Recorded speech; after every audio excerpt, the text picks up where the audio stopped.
하나님의 은혜와 사랑이 오늘 하나님 앞에 예배하는 우리 모두와 함께 하시기를 주님의 이름으로 축원합니다. 오늘은 선한 영향력을 전수하는 공동체라는 제목으로 말씀의 은혜를 나누도록 하겠습니다. 그림을 좀 보이시죠? 여러분들 운전하실 때 내비게이션을 얼마나 의지하십니까? 요즘은 실시간으로 가장 빠른 길을 알려주니까 참 편리한 세상이죠. 근데 내비게이션이 처음 나왔을 때는 그렇진 않았습니다. 당시 초기 모델들은 지금처럼 똑똑해서 실시간으로 정보를 주는 게 아니라 이 전국 지도를 데이터를 다 저장해 놓은 그 데이터를 가지고 길을 안내해 주는 그와 같은 내용이었습니다. 그래서 지도를 업데이트해 주지 않으면 엉뚱한 길로 인도하기도 했습니다. 가끔은 기기가 아예 멈추거나 새로운 길을 찾는데 한참 걸리기도 합니다. 한 번은 중요한 약속 장소를 찾아가는데 이 내비게이션이 엉뚱한 길을 알려주다가 결국은 멈춰버리는 겁니다. 식은땀을 흘리면서 낯선 길 위에서 한참을 헤맸던 그런 기억이 있습니다. 그때 깨달았습니다. 내가 너무 이 기계에만 의지하다가 스스로 길을 찾는 감각을 잃어버렸구나. 그런 깨달음이죠. 내비게이션이라는 이 편리한 기계에 전적으로 의존하다 보니까 어느새 스스로 지도를 보고 주변 지형 지물을 살피면서 길을 찾는 능력을 잃어버렸다라는 사실입니다. 기계가 안내를 멈추는 순간 갈 바를 알지 못하는 미아가 되고 마는 제 자신을 발견한 겁니다. 그런데 우리의 신앙생활도 이럴 수 있습니다. 좋은 부모님, 또 좋은 믿음의 선배, 훌륭한 목회자, 신실한 교사가 곁에 있을 때 우리는 바른 길을 제법 잘 갈 수 있습니다. 그분들은 우리에게 참으로 귀한 영적인 내비게이션 역할을 하는 거지요. 저의 인생길에도 영적 내비게이션이 되어 주었던 믿음의 선배들이 여럿 있습니다. 어머니의 기도는 어렸을 때뿐만 아니라 지금까지도 큰 위로와 힘이 됩니다. 또 교회학교 선생님의 가르침으로 예수님을 구주로 영접할 수가 있었습니다. 또 청년 시절에 믿음의 선배들을 통해서 신앙생활이 진지해지고 깊어졌습니다. 목회를 하고 있는 지금도 좋은 믿음의 동역자들을 통해서 또 우리 강북 바른교회의 신실한 믿음의 지체들을 통해서 저는 많은 은혜와 깨달음들을 얻고 또 주님을 따라가고 있는 중입니다. 자, 문제는 그런 분들이 사라졌을 때입니다. 나의 영적 내비게이션이 갑자기 사라지거나 침묵하는 순간이 찾아온다면 우리는 과연 어디로 어떻게 나아가게 될까요? 그때 우리는 스스로 말씀을 붙들고 하나님 앞에 서야 합니다.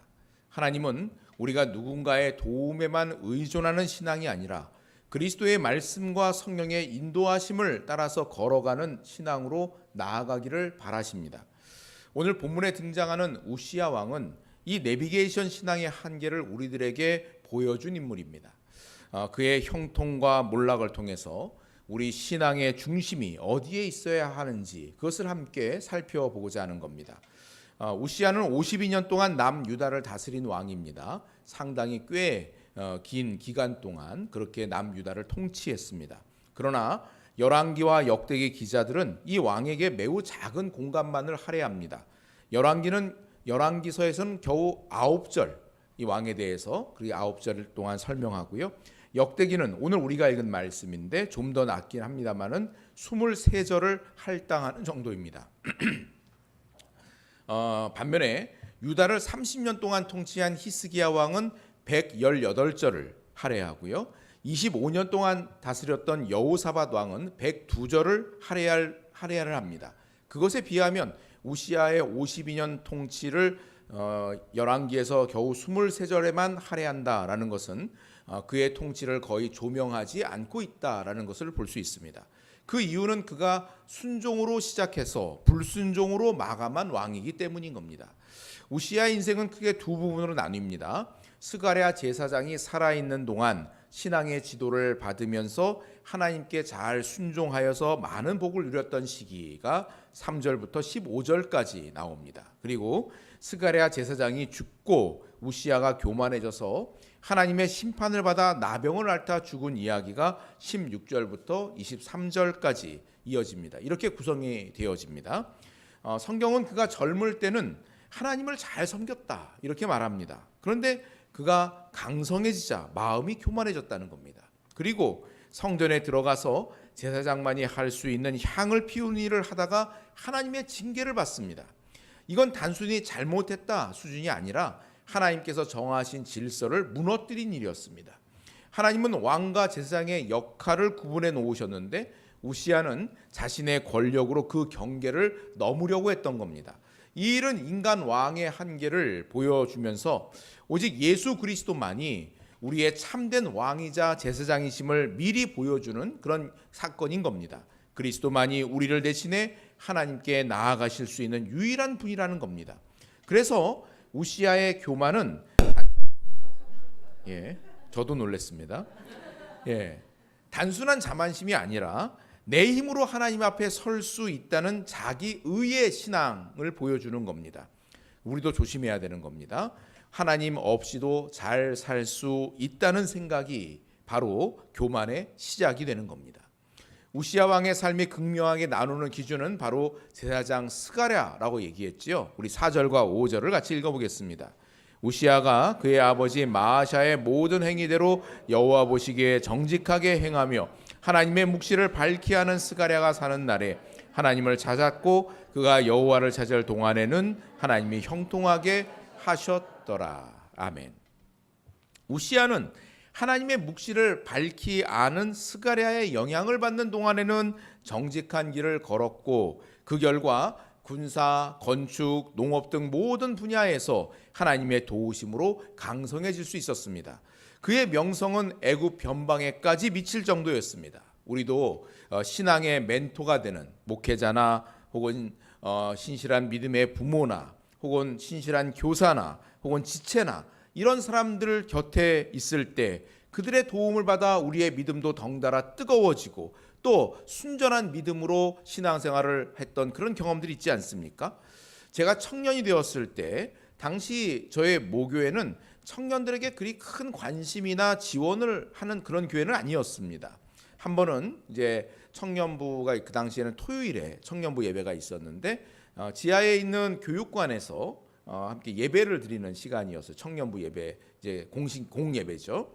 예배를 드리는 시간에 피아노를 치고 기타를 치면서 그렇게 찬양을 하고 있었습니다.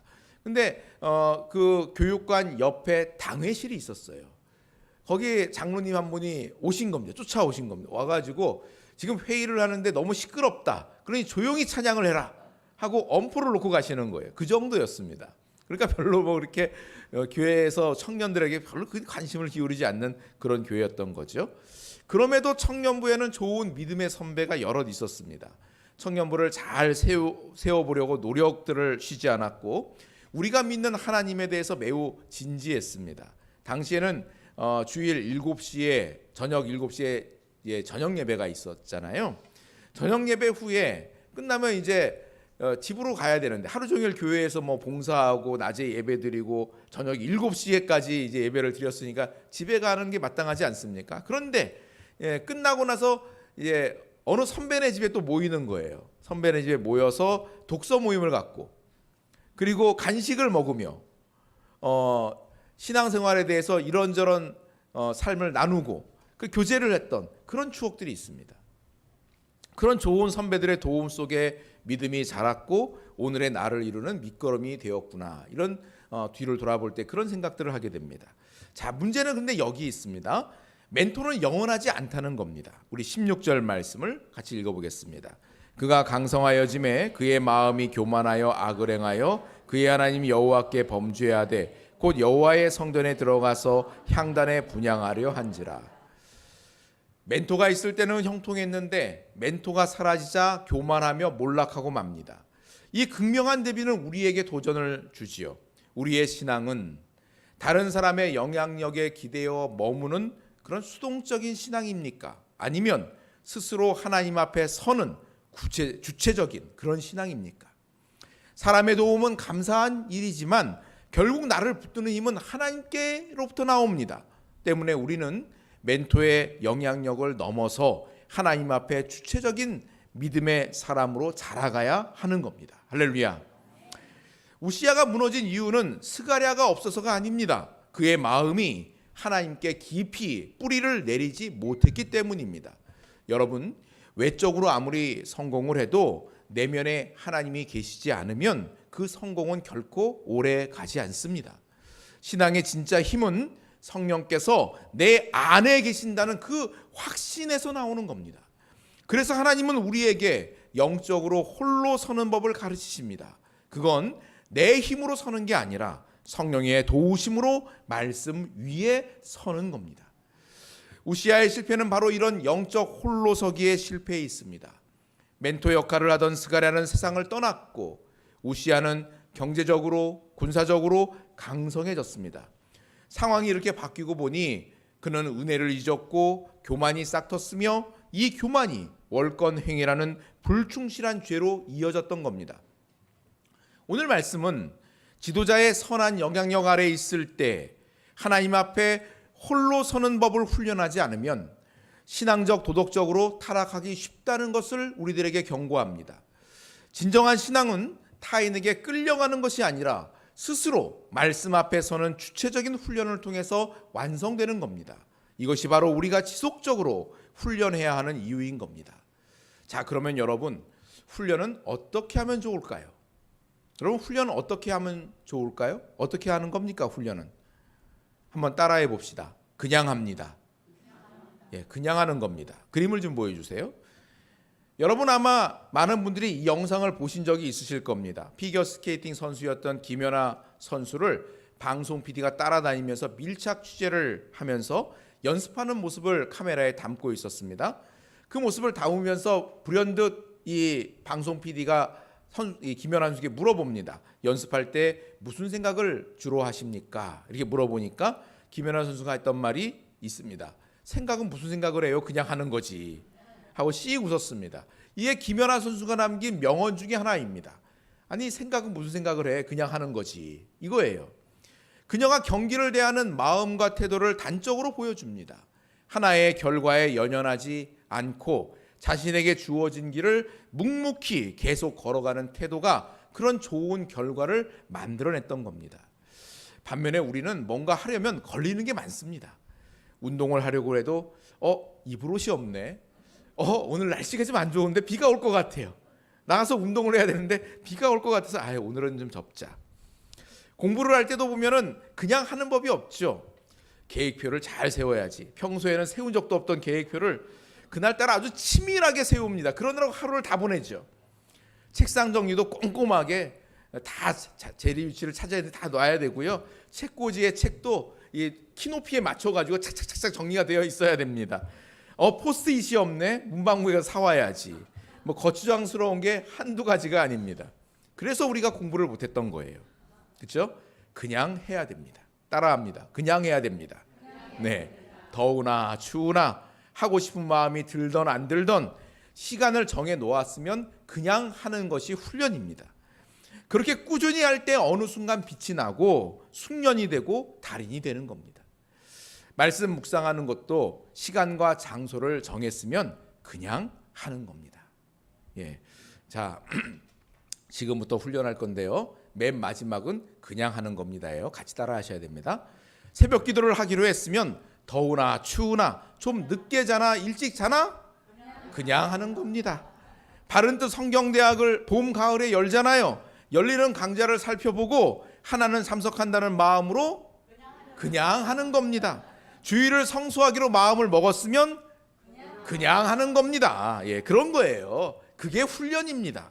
우리가 말씀을 펴고 기도의 자리에 나아가는 그냥 하는 순종을 드릴 때 성령 하나님께서는 그 순종을 사용하셔서 우리 안에 신앙의 근육을 단단하게 만들어 가시는 겁니다.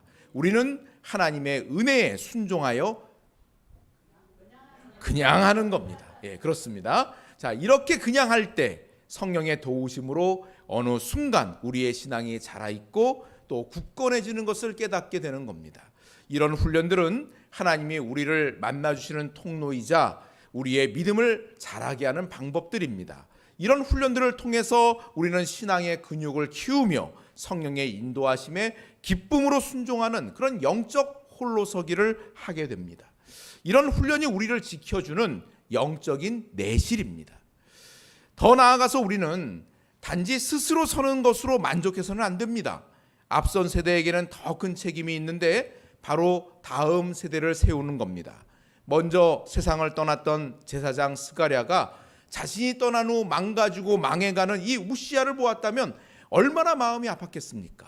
자신에게 기회가 있을 때 우시야가 영적으로 굳건히 서도록 훈련하지 못한 것을 아마 땅을 치며 후회하지 않았겠습니까? 이것은 우리들도 마찬가지입니다. 아직 기회가 있을 때 힘써 우리의 다음 세대들을 잘 세워가야 하는 겁니다. 사도 바울은 영적인 아들 디모데에게 당부했습니다. 우리 디모데후서 2장 1, 2절을 읽어보겠습니다. 내 아들아, 그러므로 너는 그리스도 예수 안에 있는 은혜 아래 가운데서 강하고 또 내가 많은 증인 앞에서 내게 들은 말을 충성된 사람들에게 부탁하라. 그들이 또 다른 사람들을 가르칠 수 있으리라. 아멘. 다음 세대를 잘 세워가기를 위해서 사도 바울은 먼저 우리가 예수 그리스도의 은혜 가운데 강해져야 한다라고 명합니다. 우리 자신이 그리스도의 은혜와 상관없이 살면서 우리의 다음 세대들에게 올바른 믿음을 전수해 줄 수는 없는 겁니다. 신명기 6장의 말씀에서도 너는 마음을 다하고 뜻을 다하고 힘을 다하여 내 하나님 여호와를 사랑하라 명하십니다. 그리고 부모들에게 오늘 내가 내게 명하는 이 말씀을 너는 마음에 새기고 라고 하십니다. 그런 이후에 내 자녀에게 부지런히 가르치며 라고 말씀하고 있는 겁니다. 하나님을 어떻게 사랑해야 하는지 부지런히 가르쳐야 될 책임이 부모에겐 있습니다. 그러나 그 책임 이전에 먼저 부모가 하나님을 마음과 뜻과 힘을 다해 사랑하라는 말씀을 사랑하라는 이 말씀을 마음에 새겨야 한다는 것입니다. 같은 맥락에서 사도 바울도 우리가 먼저 예수 그리스도의 은혜 안에서 강해져야 한다라고 당부합니다. 그리고 이 복음을 충성된 자들에게 부탁하라고 합니다. 그러면 그들이 또 다른 사람들을 가르칠 수 있게 될 것이다 라고 말하는 겁니다. 이게 바로 제자 배가의 원리인 겁니다. 신앙의 유산을 4대에 걸쳐서 설명을 합니다. 사도 바울이 영적인 아들 디모데에게, 그 디모데에게는 충성된 자들에게도 부탁하라고 얘기합니다. 그럼 그들이 또 다른 사람들을 가르칠 수 있을 것이다 라고 이렇게 4대에 걸쳐서 전수하는 영적인 계승을 말씀하고 있는 겁니다. 신앙의 전수는 의무가 아니라 사랑입니다. 내가 하나님을 사랑할 때 그 사랑이 다음 세대로 흘러가는 것입니다. 우리가 다음 세대에게 믿음을 전수하는 것은 단지 교회의 명맥을 잇기 위함이 아닙니다. 아이고 다음 세대에게 신앙을 잘 물려줘서 우리 강북교회가 100년 200년 계속 이어져야지 중간에 끊어지면 되겠어. 그래서 다음 세대에게 전하라는 게 아니에요. 이것은 아브라함 때부터 오늘 우리에게 이르기까지 신실하게 이어져 온 하나님의 언약에 동참하는 그런 영광스러운 사명인 것입니다. 우리가 충성된 사람들에게 말씀을 부탁하고 그들이 또 다른 사람들을 가르칠 때 우리는 바로 이 위대한 언약의 전달자가 되고 축복의 통로로 쓰임받는 것입니다. 할렐루야. 우리 마태복음 28장 18절로 20절을 읽어보겠습니다. 예수께서 나와 말씀하여 이르시되 하늘과 땅의 모든 권세를 내게 주셨으니 그러므로 너희는 가서 모든 민족을 제자로 삼아 아버지와 아들과 성령의 이름으로 세례를 베풀고 내가 너희에게 분부한 모든 것을 가르쳐 지키게 하라. 볼지어다 내가 세상 끝날까지 너희와 항상 함께 있으리라 하시니라. 아멘. 이 말씀은 예수님께서 승천하시기 전에 제자들에게 주신 지상명령입니다. 하늘과 땅의 모든 권세를 가지신 주님께서 우리 모두에게 명하신 내용입니다. 너희는 가서 모든 민족을 제자로 삼으라. 제자 삼기 위해서 가라고 하십니다. 제자 삼기 위해서 세례를 베풀라 하십니다. 제자 삼기 위해서 모든 것을 가르쳐 지키게 하라고 하십니다. 이러한 명령과 함께 주님께서는 세상 끝날까지 항상 함께 하시겠다고 약속하셨습니다. 우리가 있는 곳곳에서 그러므로 주님의 제자를 삼으라는 이 명령에 순종을 해야 되는 겁니다. 이 명령은 목사나 선교사에게만 주신 명령이 아니라 하나님의 자녀인 우리 모두에게 주신 명령입니다. 가정에서 제자 삼아야 합니다. 일터에서 제자 삼아야 합니다. 동호회 활동을 하면서 제자를 삼아야 하는 겁니다. 그러기 위해서는 먼저 우리가 주님의 제자로 살아야 되겠죠. 우리가 예수님의 제자가 될 수 있는 것은 예수님께서 먼저 우리에게 은혜를 베푸셔서 우리를 제자로 불러주셨기 때문인 겁니다. 주님의 은혜가 우리를 변화시켰고 이제 우리는 그 은혜를 따라서 다른 사람들에게 전하는 겁니다. 어떤 분은 이렇게 생각할 것 같아요. 아유, 나는 말도 어눌하고 아는 것도 별로 없는데 어떻게 뭘 가르쳐서 제자를 삼으라는 말입니까? 이럴 수 있을 것 같아요. 주님께서 우리에게 제자 삼으라고 하셨지 학자 삼으라거나 변증가 삼으라고 하지 않으셨어요. 그죠? 먼저 주님을 사랑하고 주님의 말씀을 충성되게 따라 사는 제자가 먼저 되라는 거예요. 그리고 제자를 삼으라는 얘기입니다. 이것을 위해서 주님께서 우리에게 먼저 은혜를 베풀어 주십니다. 그 은혜를 힘입어서 주님의 말씀을 따라 살면 되는 겁니다. 그리고 우리 자신을 따라서 주님의 제자로 살아갈 수 있도록 충성된 자들을 위해서 기도하고 그들에게 그렇게 살아가도록 도우면 되는 겁니다. 하나님의 은혜를 힘입어서 먼저 제자 되고 제자 삼는 우리 모두가 될 수 있기를 주님의 이름으로 축원합니다. 우시야 왕의 최후는 비극적이었습니다. 성경은 그가 교만과 불순종으로 인해서 나병을 얻어 결국 왕직까지 잃게 되었다라고 말합니다. 신앙의 변질은 이렇게 우리의 모든 것을 잃게 만드는 무서운 결과를 가져옵니다. 교만한 왕 우시야는 스스로 성소에 들어가려다가 저주를 받았지만 하늘 보좌를 버리고 이 땅에 오신 겸손한 왕 예수 그리스도께서는 자신의 몸을 찢어서 우리를 위해 지성소로 들어가는 새롭고 살 길을 열어주셨습니다. 할렐루야. 우리는 이제 우리의 노력이나 공로가 아니라 오직 우리의 대제사장이신 예수 그리스도를 힘입어서 은혜의 보좌 앞에 담대히 나아갈 수 있게 된 겁니다. 그래서 우리의 신앙은 상황이나 사람에 의해서 흔들리지 않습니다. 십자가 은혜 위에 세워졌기 때문인 겁니다. 그러므로 우리의 영적 홀로서기는 내 힘으로 서는 훈련이 아니라 날마다 그리스도를 의지하여 서는 훈련인 겁니다. 우리 안에 거하시는 성령님을 인정하고 기쁨으로 순종함으로 서는 훈련인 겁니다. 우리 모두 하나님의 은혜 아래서 이런 주체적인 신앙으로 자라가기를 축원합니다.